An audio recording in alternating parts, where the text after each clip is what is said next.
What's up, everybody? Welcome back to another episode of End Review on the Bane 2.0 show. Thanks for coming back, guys. I've been on record saying that the Hot Toys Bane 1.0 is a great figure. I've loved it in my collection for as long as I've had it. But of course, the Hot Toys Bane 2.0, I was able to find one today at my local comic store, and I just kind of had to pick it up because I wanted to compare these two figures together. Is it worth moving from the 1.0 to the 2.0? Maybe you out there have that same question, and maybe I can help you answer it. So guys, stick around for the review today. If you like the video, hit the like button, smash the subscribe if you're new to the Bane 2.0 show, and let's get into it. I want you to tell all your friends about me. What are you?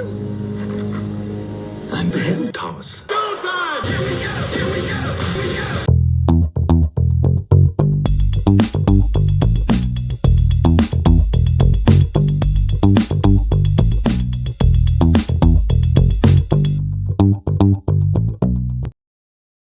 Alright everybody, welcome back. So I finally got this Bane 2.0 in my collection from Hot Toys.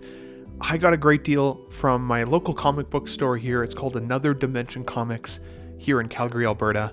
Thankfully they brought one in and I was able to snag it today because I really wanted to compare my 1.0 with that 2.0 version, this one here in front of us. And I gotta say, I only have that 1.0 version as the figure itself. It barely came with any accessories. I got it loose at the time. So I won't be able to compare every accessory, but we'll at least be able to look at that baseline figure. The box art here is pretty good. I think it's funny that the hand actually wraps all the way around the front here. So in the front, it almost looks like this little baby hand on the box. They're really strange, but when you get the clamshell out and everything, you start to try and pull the figure out, immediately you can feel the weight of this guy, especially in comparison to that 1.0. And it looks beautiful. I mean, immediately here I'm seeing Tom Hardy's likeness in this.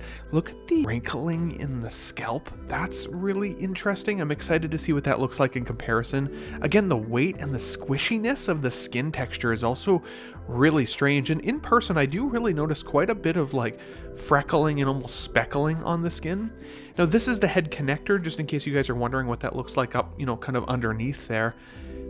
And it's weird because even around the peg, it feels really soft. But look at this thing up close. I mean, this is fantastic. The paint applications here are really strong. I really like the way that his cheeks are kind of compressed under the mask piece there. Now, this does limit articulation sometimes, this type of neck connector, so we'll see. And you see, that's an issue I have. Because this is a rolling eye system, when I went to put that head slot on, it actually pushed the eyes, and you can see how freaking wonky that looks. Super weird. So there's an easy way to do it. Honestly, don't force it. You can just slot it on and it clicks in without very much effort at all. This figure does come with the two different jackets, as well as some figure display diorama display base underneath, so we'll take a better look at that here in a little bit. My old figure, the 1.0, I've had the jacket on him for as long as I've had the figure, mostly to hide the ugly seams that I'm going to show you here shortly. But yeah, this looks really cool. Like, even the armpits kind of freak me out because they're really like pushy and soft and kind of weird. The muscles, you can really feel like almost what feels like bicep in there. Really cool and, like, again, really flexible. Now, will this break over time? It remains to be seen. I'm a little bit nervous about that myself. The scar texturing looks pretty good, although I think on the 1.0, if I'm not mistaken, we'll take a look in a minute, I'm pretty sure the 1.0 scar is actually more defined, so that's interesting. Here we have both head sculpts lined up beside each other. I'm going to take a couple different shots. To be honest, the 1.0 is no slouch. I've always seen Tom Hardy in there, and I like that his eyebrow has that little bit of a slash in it as well, a little bit more defined than the 2.0 does. Seeing these figures side by side though, there's obviously no comparison in this scaling of these guys, right? Like, if you want that really big and present Bane, the 2.0 has the 1.0 beat every day, especially without the jacket on. And you can see, guys, just how ugly the seams were on that original. Like, look at the bicep joint there. How small the shoulders are. Where the shoulder actually connects to the body is really, really ugly. See what I mean about the scar texture here? We'll take a maybe closer look here because look at the photo of him on the left. I think it's actually closer on the 1.0. So once again, the 1.0 definitely not being any slouch. The 1.0 also has more of like a brown versus the new one that has more blue. From the photo references that I can find, they actually look a lot more brown in my opinion, but we'll try and find better ones here shortly. Again, I like the scarring on both, but I actually think it looks better on the 1.0. I also don't love how much texture the 2.0 has all over the skin. I get it where he's scarred, that makes sense, but I do feel like kind of they went a little overboard, similar to what they did with the texturing on the Batman 89 suit. Like, he is really freaking pockmarked. And Tom Hardy doesn't have skin that looks like that. He looks a little bit more like the 1.0. Now, this made me laugh because, I was thinking as I made this pose, like, oh, you think you have power over me? I apologize. Horrible accent, but it's funny, right? Look at these guys facing off against each other, though. To be honest, once again, though, that 1.0 on the left, no slouch.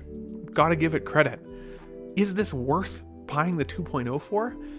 Well, I gotta do a few more poses to honestly identify it. I think that the neck articulation is pretty much the same, even though it's not on the same peg style. I do think that the 1.0 gets a little bit more range. You can look up a little bit better. But the odd part about the 1.0 is he doesn't have rolling eyes. So you'll notice there that he's always kind of looking up, which is strange. So you gotta kind of position him in a weird way, where as the 2.0, I actually think the neck articulation is worse, especially tilted forward. Like, you can't really tilt it at all more than that. Turns left and right, no problem, similar to the first one, but he has rolling eyes, so you can take this figure to another level just by giving people the death stare out the corner of his eye, right? As opposed to the 1.0 there that you can see where he's kind of just permanently looking up, which is strange. And I'd never really noticed that before I had the opportunity to put these guys side by side. You can also see how ugly that shoulder is. It looks like a flap of skin. Like, it's really friggin' ugly. And when you rotate the arm, look at the ball joint underneath there. So, any pose you'd want Bane with his arms up in the air, yeah, would have looked like shit on the previous one. Now, another complaint that I actually have is the Velcro pieces that you can see on the 2.0 on the right-hand side. They kind of stick on the knees, which is annoying, especially since the first one had them sewn, which doesn't really make sense why they changed that. I also feel like the vest, while it is better on the second one, the first 1.0 version had some better weathering on the front. So I guess it is up to your preference, but I definitely think that there are wins and losses kind of for both sides here. So the outfit actually doesn't sway me either way. One thing that I did notice, though, is how cheeked up the new guy is. Like, the first version, I didn't realize, not that it matters, but the guy has no ass at all. In the second version, he's like plump as hell, so that's pretty wild. But I will also say that I actually think that the 2.0 is too jacked. You can see that Tom Hardy is kind of still, even as big as he got, not as muscular as the 2.0. And even in the jacket, I'd say that the first 1.0 actually looks better, even though I do think that the jacket on the second version here is significantly superior, both with the material construction. You can see that I've already started to get some flaking on that jacket after all this time, which is unfortunate, but the way she goes, I don't think this new jacket's going to flake nearly as bad or even peel, because it has more of a material feel to it. It's tough to explain. Otherwise, the jacket's really nice. I really like the wiring in it. I like that you can pose it at the bottom. Make sure when you put it on, I actually took the hands completely off, but it says in the instructions you can technically slide it through the coat holes. I wouldn't do it. I think it makes it easier for the figure to get his arms in, and really make sure you kind of tug it down and adjust it, or else it can look bunched up and a bit weird. Once it's on, it does look pretty good, but he's just so freaking jacked under there that I actually think it doesn't look as good with the jacket on, which is kind of unfortunate because that was my favorite way to display the old version. Even if the old one hadn't had the ugly ass seams, I liked what it looked like in the jacket. It was really ominous, and this one looks like he's really just a beefcake in a jacket, which is a little bit less exciting. But to be honest, I think the new 2.0 really stands out because of those seamless arms and joints.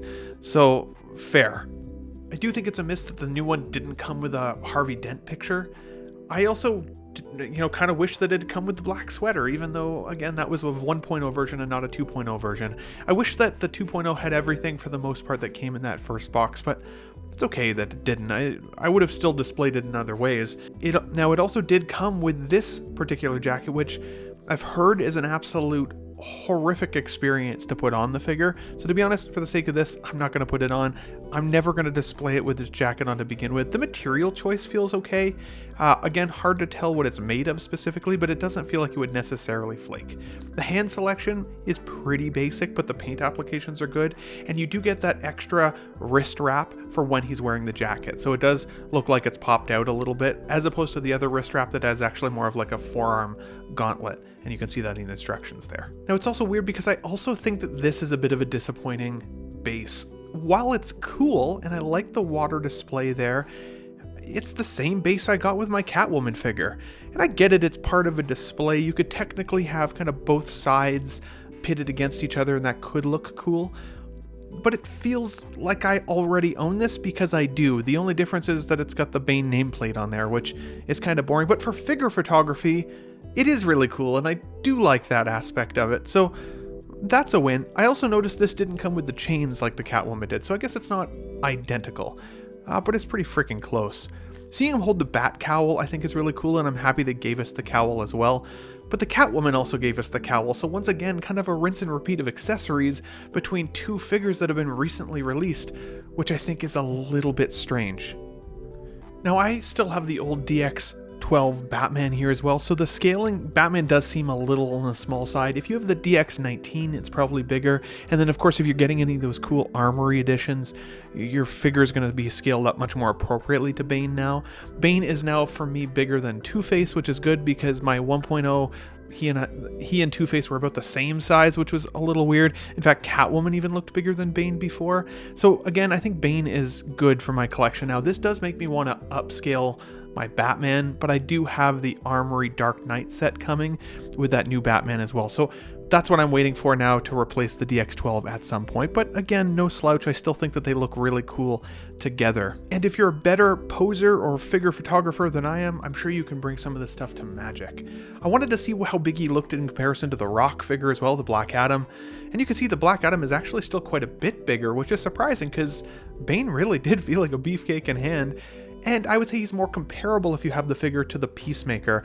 I actually thought maybe they would have used the same body as Peacemaker, but you can tell even the arm construction is different there. So I think overall it's a win for me. But the question at the beginning of this video was, is the 1.0 worth keeping, or should you upgrade to the 2.0? Or maybe have both in your collection? I think the answer is simple. It depends on how you want to display your figure. When I had my 1.0 displayed with the jacket on, and not even directly next to Joker or Batman or some of those other characters that are slowly starting to get scaled up, I really couldn't tell the difference, and I always felt like that 1.0 really did look like Tom Hardy in The Mask as Bane. He did a great job. I thought the coat was more exciting on the first version. I like the coat less on the second version. I like the body more on the second version than I did on the first one, obviously.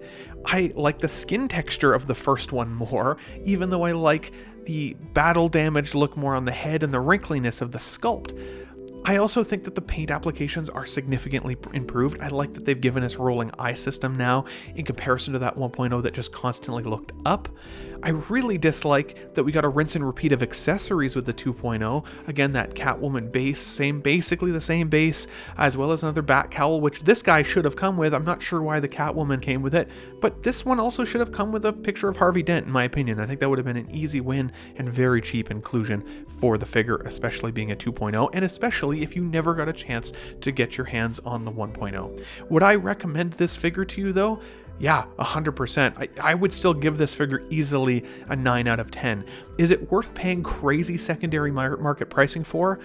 Maybe. It just depends on how much you love the character, but I would say be careful with that. While people are saying this is a figure of the year contender, and I love it, I don't know if it's that good. It's good, but I feel like it was a little overhyped. I do think that there are other better, more exciting figures. I just happen to be a huge Dark Knight and Dark Knight Rises fan, and I loved Tom Hardy's portrayal of Bane, and I couldn't wait to upgrade him. So I hope you guys got something out of this video today. If anything, I just enjoyed taking photos of my figures today and sharing them with you guys. I'm going to work on my poses here, but I wanted to pose this guy lightly because of his, seamless body there. Really didn't want to rip anything, especially on the first day, but I'll release more pictures on Instagram and shorts and everything over time and share those with you guys as well. But guys, if you liked the review today, hit the like button for me. Smash the subscribe if you're new to the Ben Thomas Show. Make sure you leave a comment. Let me know what your thoughts are.